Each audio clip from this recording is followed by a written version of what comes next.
Un vaste programme d'animation pour le Téléthon, c'est ce qu'organise Saint-Malo Sport Loisirs. Pour en parler, j'accueille son président Alain Deschamps. Bienvenue Alain Deschamps. Bonjour. Bonjour à toute l'équipe, bonjour Jean-Christophe. Ce micro et Françoise Lucienne, bienvenue à vous. Bonjour. Également, donc vous êtes une des responsables de la section tricot à Saint-Malo Sport Loisirs. On va en parler dans quelques instants. Alors c'est vrai, programme d'animation comme chaque année Alain Deschamps, hein, vous êtes très actif avec l'association.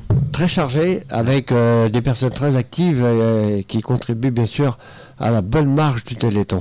Oui, parce que vous êtes plusieurs personnes, vous êtes deux aujourd'hui en studio, mais autour de vous, il y a toute une équipe pour faire fonctionner tout ça. Toute une équipe, c'est bon, en parler avec toutes les activités. On est obligé d'avoir des gens qui nous aident, qui collaborent avec nous, aussi bien le comité de Paramé que Raphaël Curu de la gare. Ouais.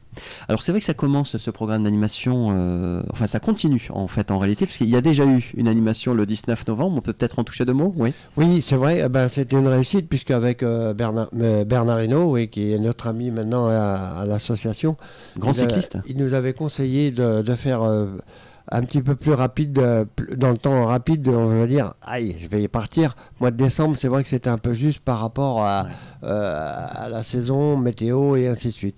Et là, ça a été un bon coup qui a fonctionné, puisqu'on a fait près de 1 200 € de récupération sur cette opération Bernard Hinault cycloton, organisée par Claudine Loret.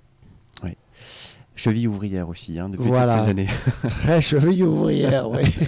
Alors, je le disais, ça va se poursuivre ce week-end, Alain Deschamps et Françoise Lucienne, avec la section loisirs créatifs de Saint-Malo Sport Loisirs. Alors, nous sommes à la salle de quartier de Rocabé, avec une exposition-vente d'objets réalisés. Vous pouvez nous en toucher deux mots ? Oui, alors ça sera tout le week-end, samedi et dimanche. Et donc, il y aura 3 sections de loisirs créatifs. La section des bijoux qui sont réalisés à partir de capsules de café recyclées. Ils font également de la décoration pour Noël à partir de ces mêmes capsules. Ça peut être des fleurs, ça peut être des couronnes de Noël, et avec des pommes de pin également. Et sûrement plein d'autres choses que je ne sais pas. Et il y a donc au niveau tricot, c'est pareil, nous avons confectionné plein de choses, donc des accessoires de mode, bonnets, écharpes pour la saison bien sûr. Pour les enfants aussi, il y a des pulls, et puis de la petite déco aussi pour Noël. Et une nouvelle section depuis 1 an, qui est la section couture, qui ont aussi œuvré dur pour le Téléthon, en proposant des torchons, des lingettes, et puis je crois aussi des sacs à tarte. Sacs à tarte. Des sacs à tarte. Quand on va se promener en pique-nique ou on est invité pour emmener la tarte ou le gâteau, voilà, ce petit sac, je pense qu'il va faire fureur. Donc ça fait pas mal d'articles qui seront pas mal vendus. Hein, oui, donc de 10h à midi, de 15h à 18h. Et ça sera même en journée continue. En continu. Oui, carrément. Parce que l'année dernière, il y avait des gens qui avaient souhaité, qui étaient un peu loin, des bénévoles qui étaient venus. Et ils avaient dit, nous, on veut bien rester le midi. Et ça avait permis à quelques personnes de venir. Oui. Donc, on avait dit, cette année, on refait pareil. Mais seulement l'affiche était déjà faite. Ah, mais c'est important que vous donniez l'information. Donc, c'est pour ça que ça sera en journée continue. On peut venir entre midi et 2, d'accord, à la salle de quartier de Rocabé. Alors, ça va se poursuivre aussi, parce qu'avec un si bel élan, pourquoi s'arrêter du 5 au 7 décembre. Alors, une salle que vous connaissez très bien, salle de Saint-Malo Sport Loisirs, au 73 avenue du Général de Gaulle, à Saint-Malo. Il connaît bien l'adresse. Hein. J'y suis venu. Alors pareil, donc là, rebelote. Voilà, si pareil. Donc là, par contre, ça ne sera pas en journée continue, ça sera les horaires qui étaient, comme c'est sur l'affiche, 10h midi 15h, 18h. Et 15h, 18h. Cette fois-ci. Voilà, oui. D'accord. Alors, ça mobilise combien de personnes, entre parenthèses, quand même? Parce qu'en vous écoutant, je m'aperçois que ça fait du travail, ça fait beaucoup d'articles, et donc il faut des petites mains pour tout ça. Déjà, il y a des bénévoles qui seront là pour la vente. Donc, on sera une bonne dizaine de personnes, je pense, réparties sur l'ensemble. Et autrement, l'équipe, je pense que l'équipe de couture, elles doivent être entre 15 et 20. Tricot, on tourne autour de 30. Et les capsules, je ne sais pas combien elles sont. Une quinzaine peut-être. Une bonne quinzaine, oui. Ouais. Ça fait du monde. Et ça, l'activité, elle est à l'année? Sinon, oui. Alors, c'est tous les combien? C'est chaque semaine ou... Le mardi après-midi, une semaine sur deux, c'est couture. Et l'autre mardi, c'est tricot. D'accord. Sauf pendant les vacances scolaires. Ouais. Et les capsules, c'est le lundi après-midi. Mais je ne sais pas si... Il y a encore de la place? Sinon, pour les personnes qui souhaitent rejoindre... La couture, non. C'est déjà liste d'attente. Parce que victime de son succès. Oui, voilà. Parce que ça prend de la place avec les machines à coudre. Donc, c'est plus restreint. On ne peut pas pousser les murs. Tandis que le tricot, ce ne sont pas vraiment des cours. Les gens viennent avec leur ouvrage. On est là pour aider, pour donner des conseils. Voilà. Il y a l'encadrement, oui. Oui. Donc on peut être plus nombreuses et on peut être 4 sur la même table. C'est complètement différent de la couture où il leur faut beaucoup plus de place. D'accord. Alors on poursuit 8 et 9 décembre. Alors là, nous partons à Saint-Servant, la salle de quartier de Saint-Servant. Sur les mêmes horaires à peu près, l'exposition-vente. Oui, toujours pareil. Des objets donc réalisés toujours par la section loisirs créatifs de Saint-Malo Sport Loisirs. Ce sera une autre équipe de bénévoles ou les mêmes personnes les gens se sont déjà positionnés. On ne change pas une équipe qui gagne. Les gens se sont positionnés, donc c'est pas forcément les mêmes qui seront là, mais il y en a qui ont pris les deux, Rocabé et Saint-Servant. Il y en a qui ont pris un créneau. Chacun a fait comme il voulait, mais on aura du monde partout. D'accord, parfait. Alors, 8 et 9 décembre en parallèle, parce que je disais, le programme est vaste avec Saint-Malo Sport Loisirs pour ce temps de Téléthon, vente de roses. Alors ça, c'est presque une institution, Alain Deschamps. Oui, c'est vrai, une institution, puisque depuis de nombreuses années, ça fonctionne bien. On tourne toujours entre 6 et 7 000 roses. Alors là, ça mobilise aussi beaucoup de monde. Beaucoup de démarchage puisqu'il faut aller au-devant du public et puis...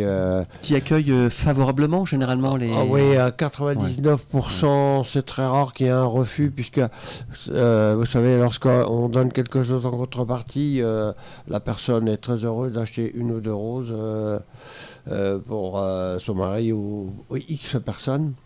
Et donc cette année, on reprend les mêmes vendeurs, entre guillemets, et vendeuses, parce qu'il y a des activités féminines qui sont faites avec ces roses-là. Et donc l'année dernière, on a bien fonctionné et on reste cette année. On a été copié puisqu'il y a plusieurs dans les communes. Maintenant, ils commencent... une chose qui fonctionne. Mais tant mieux, tant mieux. Oui. C'est pour le Téléthon, donc on n'est pas jaloux, bien au contraire. Chacun amène sa pierre à l'édifice. Alors, c'est 2 € minimum. Rose. Voilà, la personne. Il y a des personnes qui prennent pas de rose et qui donnent de l'argent. D'accord. On peut faire bien sûr un bon de réception pour les personnes qui donnent davantage. Si quelqu'un achète plusieurs roses, notamment. Oui, voilà. Il y en a qui nous achètent jusqu'à 10-15 roses d'un coup. Et c'est vrai que c'est le fonctionnement depuis 4 ans. 4 ans, ouais. Avec, je le disais au départ, le comité de Paramé et Raphaël Curu de la gare qui nous aide à mettre en vente toutes ces 6000 roses. Il y a combien de personnes mobilisées pour cette vente sur ces 2 jours? Pour les roses-là, il y a bien au moins 50 personnes. Ah oui. Et sur les différents quartiers de la ville alors? Tout à fait. Alors que ce soit Paramé, Saint-Servant, Saint-Malo, Paramé qui débute avec des marchés. Oui. Et puis bien sûr après il y a d'autres de nos bénévoles qui vont sur les marchés à Saint-Servant et Rocabé qui est fait par l'équipe à Raphaël. D'accord. Ils seront identifiables les vendeurs de Alors ou une écharpe ou une casquette ou un badge. De quelle couleur les écharpes? Jaune. Okay. Jaune. On les voit bien de loin. Ça a été mis en place par les responsables de l'AFM. Oui, là voilà, qui ont les écharpes jaunes et casquettes. Et cette année, on a des casquettes. Ah oui, j'oubliais aussi, on a le cercle de Fury en e-sport qui est avec nous. C'est important, effectivement, c'est un travail d'équipe. Et donc, effectivement, tous les... On le dit dès à présent, mais tous les bénéfices récoltés lors de ces différentes animations seront reversés à l'AFM 35. Ouais. L'année dernière, l'année dernière, on a tourné à près de 13 ou 14 000 euros. Bon, pour une petite asso, enfin pour une belle asso comme la nôtre, on est très fiers. Et chacun fait avec les moyens du bord. Hein. Il y a des petites associations qui vont amener 100, 200, 300 euros. C'est ce qui fait les grandes rivières, comme on dit. Bien sûr. Alors les animations se poursuivent. D'ailleurs, samedi 9 décembre, restez à Saint-Malo, à la salle de la Madeleine. Donc c'est à 20h, c'est un fest-noz avec différents groupes. c'est une première avec le groupe Kikela et les Amuseurs du Monde, que je remercie tout particulièrement, puisque c'est vrai qu'ils sont très demandés avec les Télétons. Et là, Kikela, le groupe Kikela fait partie de Saint-Maloz pour Loisirs avec notre ami le responsable danse bretonne, Yannick Toudic. Et encore merci à lui et aux musiciens qui tous viennent bénévolement, bien sûr. Oui, chapeau. Hein. Donc c'est 5 € minimum voilà, l'entrée avec une buvette. Une fête d'enfer. Il y a une buvette sur place aussi, on précise. Une buvette sur place, oui. D'accord. Dimanche et 10 décembre, donc Alain Deschamps et Françoise Lucienne, il se passe aussi quelque chose. Alors, c'est une randonnée pédestre découverte, et chaque mot a son sens. Le rendez-vous est fixé à 9h45. Bon, on peut arriver un petit peu avant quand même. Voilà, c'est mieux. Ça. Avec le CJF aussi Handisport. Tout à fait. On n'a pas oublié qui contribue cette année. C'est une première et on essaye de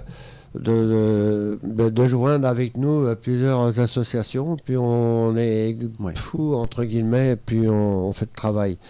Et cette association, avec notre ami Philippe Duguay, voilà, je cherchais son nom. C'est CJF Handisport. Avec notre ami Géraud. Ouais. Voilà, c'est Steve aussi. On peut peut-être en dire 2 mots d'ailleurs de Géraud, parce que Géraud est quelqu'un qui est atteint de sclérose en plaques. Voilà, c'est ça. Mais qu'on voit souvent s'entraîner à Saint-Malo sur un fauteuil. Peut-être en dire quelques mots, Alain Deschamps, sur Géraud. C'est un garçon qu'on a connu sur une rando, et puis il fait tellement des exploits extraordinaires qu'on est obligé de suivre. Entre guillemets, de suivre, c'est-à-dire de l'aider, puisque il veut montrer qu'un paralysé, entre guillemets, j'aime pas ce mot-là, mais avec un handicap des fois très, très, très dur, on arrive à faire plein de choses. Et Géraud, c'est un garçon à connaître. Il est même dans le livre Guinness des records. Hein. Voilà, il est par rapport au triathlon qu'il avait fait et avec qui on avait contribué. Chapeau. Donc je précise, dimanche 10 décembre, rendez-vous à Saint-Malo Sport Loisirs. Tous les départs se font là-bas. Voilà, pour ça c'est la rando pédestre, 6 km environ, hein, oui. Alain. Oui, le traçage a été fait par André Quinton et son épouse. Et je les remercie d'ailleurs à travers la radio. Mais c'est vrai que c'est une petite randonnée sympathique. D'abord, François fait souvent de la randonnée aussi, parce qu'elle est multicarte. Hein, je crois qu'elle est en bonne santé. Ça se voit. Et donc, départ et arrivée à Saint-Maloz-sur-Loisirs. Ok. Participation 3 € minimum. Voilà, c'est ça. C'est la base. Ouais, il y aura un petit un café, un petit gâteau ou autre qui sont offerts par l'association à l'arrivée au départ. C'est à nous de mettre en place. C'est toujours convivial avec Saint-Malo Sport Loisirs. Il y a des partenaires, Alain Deschamps. Oui. Et Françoise. Il y a un partenaire, il y a Jouet Club entre autres. Alors Jouet Club aussi, puisque. À la Grassinet. Oui, la Grassinet. La directrice du magasin va accueillir des gens de chez nous qui vont faire des paquets cadeaux pendant 3 ou 4 jours avec Claudine Loret qui va gérer ces groupes-là. Et puis l'année dernière, ça avait très bien fonctionné parce que le public avait répondu présent en offrant à coût de 50 à 1 €. Il y avait près de 600 € qui étaient récupérés. Donc Jouet Club est partenaire avec nous. Je vois que vous avez des différents partenaires aussi, je peux dire Alexino, il y a l'association française des hémophiles, je sais que ça vous tient à cœur, Alain Deschamps. Ça tient très à cœur, puisque mes petits-enfants, j'en ai 3 qui patinent, hein. Il y a Germain, il y a... Grands sportifs. Ouais, des grands sportifs, il y a Mathieu et puis il y a Martin, et donc avec moi, j'en ai 2 qui sont hémophiles, et il y a Baptiste aussi, je ne l'oublierai pas. Donc je défends cette cause, puisque au Trail, on avait offert un chèque de 1 000 € à Pontchaillou pour la poursuite des recherches sur l'hémophilie. Mais oui. Donc vous êtes sur tous les fronts là avec Saint-Malo Sport Loisirs, hein, parce qu'il y a le Téléthon, puis il y a d'autres choses qui vont arriver après. Oui, alors là on a été contacté par la ville pour mettre en place des activités avec la flamme qui va arriver, la flamme olympique. Oui. Alors là c'est une grosse chose, c'est très sérieux, puisque enfin tout est sérieux, mais je veux dire avec la sécurité, on a une carte à jouer et à mettre en place, je répète, pour la flamme olympique. Et puis il y a plein d'activités, il y a des randos vélo qui ont pris de plus en plus, qu'on a démarré avec 5 personnes au vélo, et Claudine me disait hier soir, il y avait 75 inscrits maintenant, c'est exponentiel, aussi bien féminin que masculin. C'est chouette. C'est chouette. Et puis, développer le vélo, le pratique, l'écologie et ainsi de suite. Sport santé, là, hein. Sport Saint-Malo santé. Sport Loisirs, on est dans cette optique-là. Il n'y a pas d'optique compétition. Ouais. C'est uniquement... Combien d'adhérents êtes-vous actuellement à Saint-Malo Sport autour de Loisirs? 900. Ouais. Ça fait beaucoup. C'est déjà... Grande association sportive de Saint-Malo. Oui. Et vous travaillez avec d'autres associations, on l'a vu, avec le CJF notamment. Il y a 24 sections. Donc, et je remercie encore tous les bénévoles, tels que Françoise qui est auprès de moi. Il y en a sur 24 sections, il y a bien 50 à temps complet, on va dire, rémunérés avec un merci, quoi. Eh ben, écoutez, merci beaucoup. C'est le moment de le dire. Alain Deschamps, donc président de Saint-Malo Sport Loisirs. Merci Françoise Lucienne, une des responsables de la section tricot de Saint-Malo Sport Loisirs, d'être venue nous donner ces précisions concernant ces expositions vente d'objets réalisées par la section loisirs créatifs. Donc, rappel, 5-7 décembre. 8-9 décembre, 9 décembre, oui, c'est le moment de le dire s'il y a un ajout à faire. On a oublié de dire qu'à Rocabay, nous lançons aussi un grand défi, le peloton tous ensemble, pour essayer de faire la plus grande écharpe possible. Donc les personnes qui vont vouloir venir tricoter pendant... ce week-end. Le week-end du 3 décembre, oui, à Rocabay. Il faut venir avec les aiguilles ou elles sont fournies? Non, on fournit la laine, on fournit les aiguilles. J'y suis allé, j'ai jamais tricoté de ma vie. Et on fait tricoter tout le monde, tous ceux qui veulent tricoter, on leur demande en échange 1 € pour le Téléthon. Eh bien écoutez, l'invitation est lancée, on vous souhaite plein de succès pour ces animations et beaucoup d'énergie. Merci beaucoup, RPV. À bientôt. Merci à toi, Christophe. À vous.